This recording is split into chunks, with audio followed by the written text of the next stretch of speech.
Hello and welcome to the session on applying to university and personal statements for mature students. So if you're applying now or for next year, so it gives you an idea about what to go through if you are thinking about returning to education. I'm Dr. Charlotte Barrett. I'm a UK Student Recruitment Officer at the University of Leicester, and I look after mature and postgraduate students. So if you're thinking about coming back to university and you're wondering where to start, it might have changed. Any advice you might have got in the past is probably a little bit out of date when it comes to applying through UCAS. I know that back when I applied, it was all on paper and now it's all online. So this is just going through that process and what to expect. So we're going to look at the timeline of when to apply and how that all works, a little bit about what's in the application. I'm going to talk as well about what to put in your personal statement, because sometimes people get a little confused with that because it's not quite the same as a job application. And then we'll look at sort of all the terminology and things like decisions, applying late, and that sort of the terminology of clearing and adjustments, which comes up quite often. So the University and Colleges Admission Service is how you apply, and that's called UCAS, and it's all online at ucas.com. There's lots and lots of advice on that website as well. So if you are sort of a little stuck or you think, actually, I want to go and investigate, just get on the website. There's a few sort of short videos and lots of advice on there too.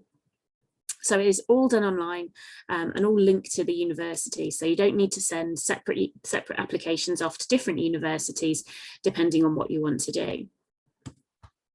The timeline itself, so if you're thinking about going to university next year, so that would be 2022, then this is how your timeline will look. I will cover later if you're thinking on a very short sort of turnaround. If you're thinking, actually, I want to go in September 2021, I've got a section for you right at the end. So September time is when applications open, and you'll be able to start filling everything in online. You can almost pre-register on UCAS though, so if you fill your details in, they will let you know when it opens. I'll go through what's in the application shortly, but essentially you pop it all there online, and there are a couple of deadlines you need to be aware of.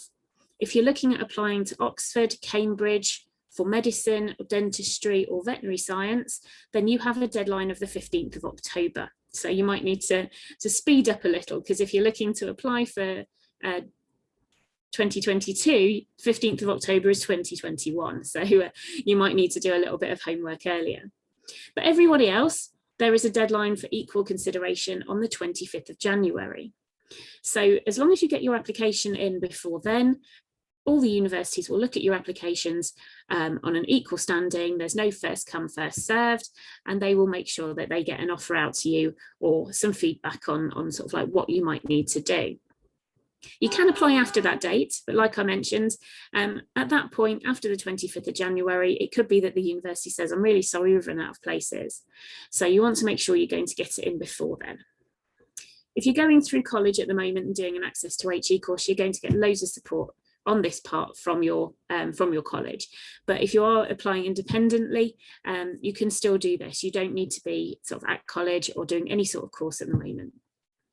So after that deadline for equal consideration, you'll start to get offers through.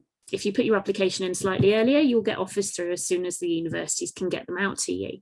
But essentially, the offers will either be a conditional offer, so that might be fulfilling a particular requirement, it might be finishing a course you're doing or sending further information in, or a conditional offer might be sending in your GCSE certificates, for example, or just showing some extra information.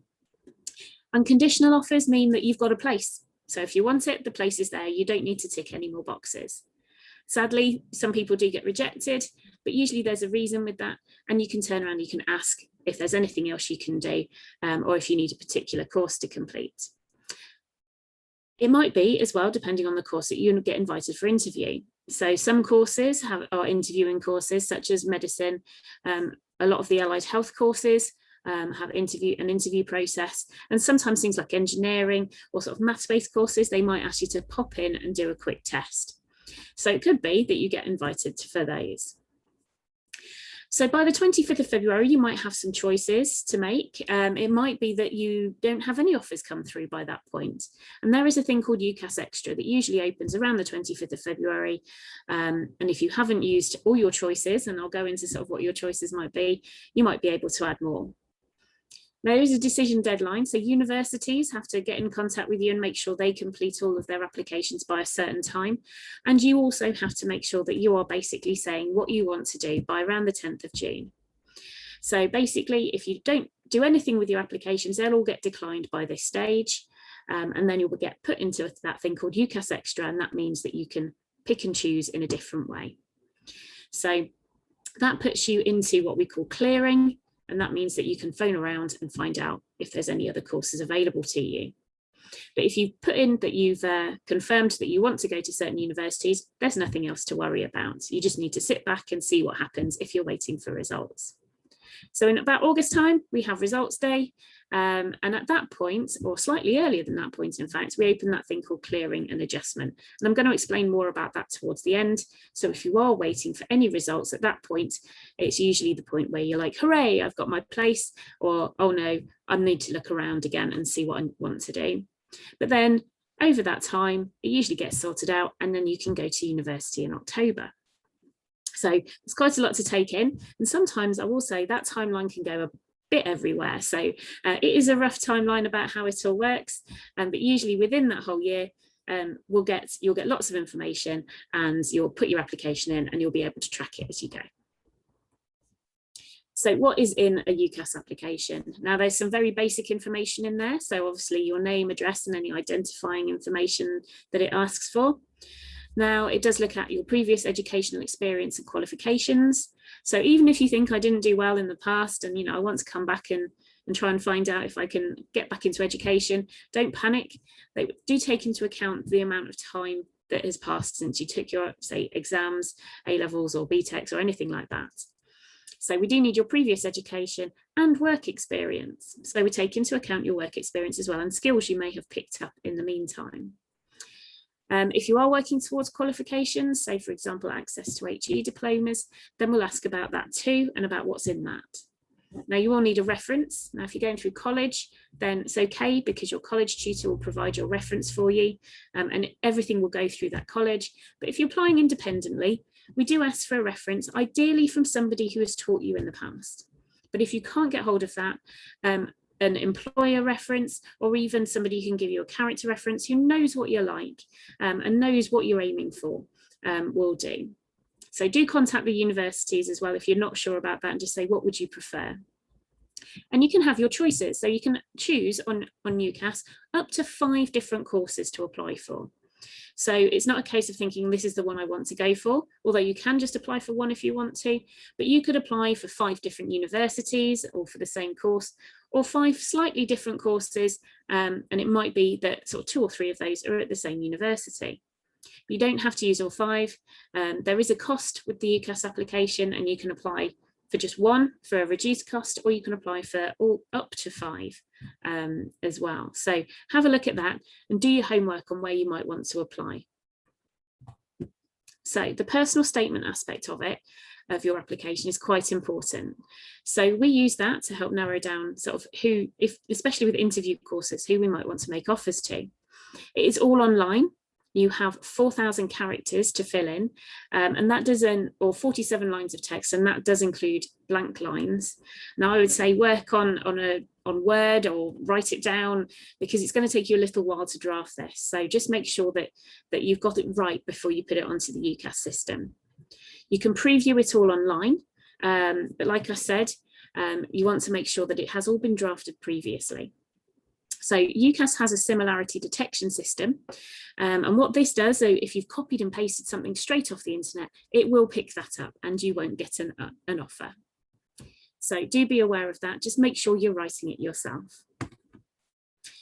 We use them as part of the selection process. Now, it's a bit like a job application in that respect, is that it's going to show us some of the skills you've got, but it's also going to show us why you're interested in the course you want to apply for. So it could be just so that we can see if you're a good fit for the university. They show us who you are. And that's the key thing. That's quite a difference from a job application. Whereas in a job application, you might be showing what skills you've got and experience. We want to know a bit more about you. So a bit more about your personality and sort of hobbies and things like that. In healthcare subjects, they are quite more important because we do have a huge number of students who apply for healthcare subjects. And they are in that selection process. It can help us narrow down who we want to invite to interview. So just as a suggested structure on this one, you want to make sure that it is well written. So you need to make sure you've got an introduction and a conclusion on all of this. So introduce yourself, who you are, what you're interested in. And when you conclude, you want to make sure that you're sort of reflecting back on what you said at the beginning and what you might have included in the middle. So our suggested structure includes why you want to do the course, your career goals, if you know what they are. And not everyone knows what their career goals are by the end of their course, so don't worry. And we're not going to hold you to whatever you put on that part. So we won't go back at the end of your final year and say, oh, you said you wanted to do this and you did something different. But it might be that you've got an idea of what you want to get out of your course. So have you got a passion for the subject? Would you be a good student on that course? Have a look on the course pages and just see if there is any information about the skills you might need, things you might learn, or just actually experience you've had in the past. So skills and previous experiences are very, very valuable here. And then we want to know what makes you who you are. So with that, it could be family life, hobbies, anything like that. How does it link together? How does it make you who you are? And we do want to hear about those things. And it could be the reason why you maybe didn't go to university at 18. And that is, even if it's something where you're like, maybe I don't want to share that, or maybe they're not interested, that actually it can be really valuable. So if there was a reason that you're happy to share, then do pop that in. And don't forget to conclude it. This is a good piece of practice for academic writing. So I've gone through these quite quickly, but some of the things that I want to really draw on are things like when you're talking about why you want to do that subject, think about, have you studied it before? And it's not essential to have studied that subject in the past, but it might be that you've read around it, you've picked up some books and you think, actually, this is what I want to do. So have you read beyond it, beyond that subject, if you have studied it in the past as well? This is where you can also link in those relevant experiences from work or other study, because again, it could be that if you've been working in healthcare and you think, actually, I do want to qualify as a nurse, for example, that you can put in that experience because it is relevant. But if you don't have any relevant experience, work or voluntary, don't panic. Sometimes your voluntary work might have skills that you can use to show that you'll be a good student. And I think, like I said, you might have a very clear sort of career path, or it might be that you're not sure. And it's okay to say, actually, I'm not sure what I want to get out of this course, but you've got 3 years of access to a careers team and you just really have a passion for it. Now, outside interests, again, you might think, oh, you know what, I don't want to put those in, maybe they're not important, but university is much more than just the subject studying. So think about things like music, what are you into? And you might think, actually, I don't have time for hobbies because I'm looking after my family, but your family life as well it makes you who you are. So don't feel like you need to ignore those and just talk about studying. And again, look at skills. So if you are skilled at getting your children to school on time every morning, and you think, you know what, they're all there, they're all dressed, they're all fed, and they're all in school on time, you have time management skills. So think about those as well. And again, don't feel like you need to miss out any exceptional circumstances. If for any reason you have, something has happened to you and it's delayed your education, then you can definitely pop that in if you're comfortable doing so. Because again, what skills have you learned from that? It could be resilience, it could be common sense, it could just be the ability to manage on a day-to-day basis. So do not think that puts you at any disadvantage. Now, there are a few things that we would ask you to avoid in your personal statement. So things like defining the subject. You do not need to explain what the subject is to the tutors. Think about that audience. The people who are reading your personal statement are admissions tutors, and they know what their subject is. So you don't need to explain that you also know that. We want you to be enthusiastic. but not necessarily too enthusiastic. So do think about how you're framing things. And if you've got sort of 3 or 4 sentences ending in exclamation marks because you're trying to look passionate, you might want to rein that in. So just have a look, read everything out loud, because that will give you the tone of how you're writing, and it will really help with that quality of writing as well. And remember, I mentioned that copycat similarity detection. Write it yourself. Be careful on that. You don't need to put quotations in, and you don't need to copy it off the internet. And I've put here about embroidering the truth.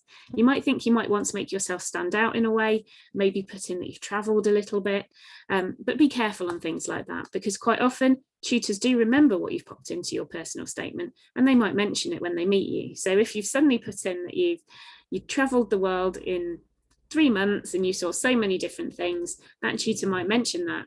They might get caught out. So you don't need to do that to stand out. You will stand out with just your personal experience and your qualifications. So once we've got your application, the university, like I said, will reply with those conditional, unconditional invitation to interview or assessment and reject. And at that point, you get the choice of what you want to do there. So obviously you can't really do much with the reject applications, but if you have a conditional or unconditional offer, or even that interview, then it's basically down to you to make that choice. So just remember with the conditional as well, just check what your conditions are and make sure that they're something that you can meet. And sometimes it might sound like a stretch, but don't panic, because it's usually something that you can actually achieve. So your choice next is that you have 2 options. So obviously the reject, you can leave, and you basically get the choice to put somebody as your first choice, which is your firm choice, and your insurance choice, which is your backup. And once you've done that, all your other applications will get declined by you, and you'll just be narrowed down to two universities or 2 courses, depending on what you've applied for. So your firm choice needs to be the one you're definitely thinking, actually, that's where I really want to go.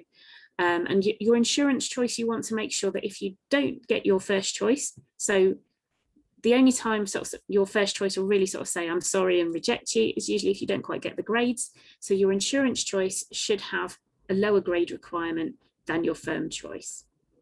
Or it could be that you're definitely set on where you want to go. You only need to pop in your firm choice. So if for any reason you change your mind after you've chosen your firm choice, an insurance choice, or if you don't miss, or if you miss your grades and you think, oh my goodness, what am I going to do now? I've not got into my firm or insurance choice. We have a process called clearing. So clearing lets you shop around. It's usually a lot of the time you hear that it starts on A-level results day, but it actually starts a little bit earlier. And you can phone up universities, check online to make sure that you meet their grade requirements, phone them up, have a chat and see if you can get a place there. So adjustment is if you get better grades than you expected. So if, for example, you've exceeded your grades and you think, oh my goodness, I've done much better, and I didn't apply to a university that I thought I might do because I thought I wasn't going to get the grades, it's the same process. You can phone up and find out if you can get into other universities. I won't go into too much detail about sort of the intricacies of clearing, but essentially the gist is have a look at your choices when you get your results.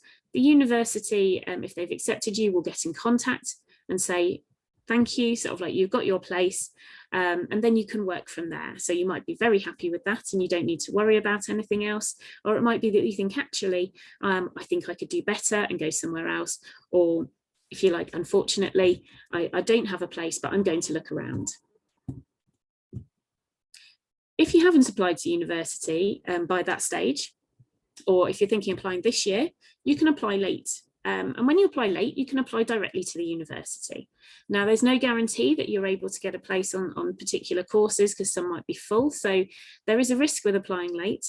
But if you're thinking actually you might want to go to university this year or next year and you've not put an application in yet, you can apply this year direct to the university. So for the University of Leicester, again, when we open sort of the clearing and adjustment information online, look at our requirements online, and then if you meet them, you can chat with a course tutor. So you can chat with the course tutor or email our admissions office, and they will send you a form to complete. And then you complete the form and we do the rest. So it's a much quicker process if you are ready to go at this stage, or it might be that we say, unfortunately, you don't have the requirements, but then we'll give you some advice on what to do next if you want to come to university next year. So what's next? Once you've done your application, then you need to look at your finance. Now, I mentioned, so these dates are for this year, but I did mention in the student finance chat that your student finance, basically you want to apply in the February or March of the year you start. If you're applying late, don't worry. Basically, you can still apply for student finance. They just can't guarantee it's all in place exactly at the start of term. I've got here more on student finance to mature students next week. The recording's actually also on here, so if you do want further information on student finance for mature students, just look for the video. If you do have any other questions as well, feel free to get in contact with me. My email address is cb297@le.ac.uk, or you can find me on UniBuddy on our website. So if you pop onto our main website, click on chat with us, and you'll find me on there too. So good luck with your application, or get in touch if you want any other information.